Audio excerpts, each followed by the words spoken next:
Ketua Umum Partai Nasdem, Surya Paloh, membantah isu yang menyebut dirinya menolak Ketua Umum Demokrat, Agus Harimurti Yudhoyono, jadi cawapres Anies Baswedan. Dia mengklaim dirinya tidak mungkin berpikir demikian.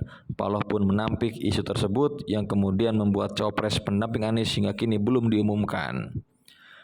Paloh menyebut koalisi perubahan optimistis dan solid menghadapi Pilpres tahun depan. Dia memastikan tidak ada yang salah dengan sosok cawapres yang hingga kini belum diumumkan.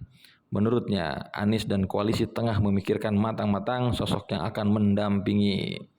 Anies diusung sebagai bakal capres koalisi perubahan untuk persatuan yang diisi oleh Partai Nasdem, Demokrat, dan PKS.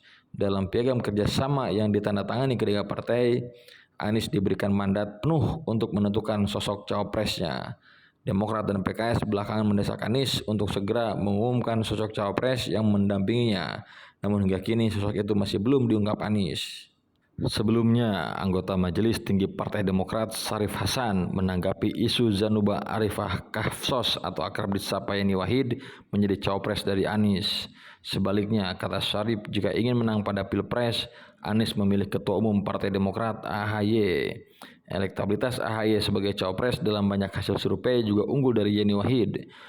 Modal tersebut tentu akan memperbesar peluang Anies untuk menang pada kontestasi nasional mendatang. Partai Demokrat juga mendorong agar Anies segera mengumumkan nama yang dipilihnya sebagai cawapres. Tujuannya agar sosialisasi pasangan tersebut dapat segera dilakukan sebelum masa kampanye dimulai oleh Komisi Pemilihan Umum. Sedangkan Ketua Badan Pemenangan Pemilu Partai Demokrat, Andi Arief, juga menanggapi masih rendahnya elektabilitas Anies Rashid Baswedan dibandingkan dua capres lainnya, Ganjar dan Prabowo. Dia menegaskan jika elektabilitas Anies ingin meningkat, segera umumkan nama yang akan menjadi bakal cawapresnya.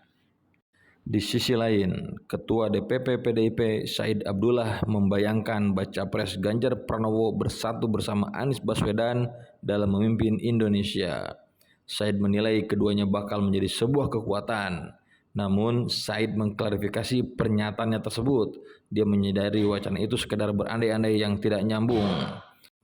Sedangkan Sekjen Partai Nasdem, Hermawi Taslim, mengatakan belum ada komunikasi formal dengan elit PDIP perihal wacana memasangkan Ganjar dan Anies.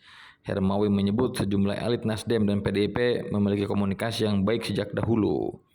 Hermawi mengatakan opsi Ganjar Anies merupakan wacana yang masih bisa didiskusikan. Dia mengatakan Nasdem tidak pernah menutup komunikasi dengan segala wacana apapun terkait Pilpres 2024. Namun, kata Hermawi, Nasdem bersama Koalisi Perubahan untuk Persatuan memiliki sikap untuk tetap mengusung Anies sebagai capres. Dia juga mengatakan mereka akan berdiskusi terkait sikap PKS yang meminta Anies tetap menjadi capres, sementara Ganjar menjadi cawapres.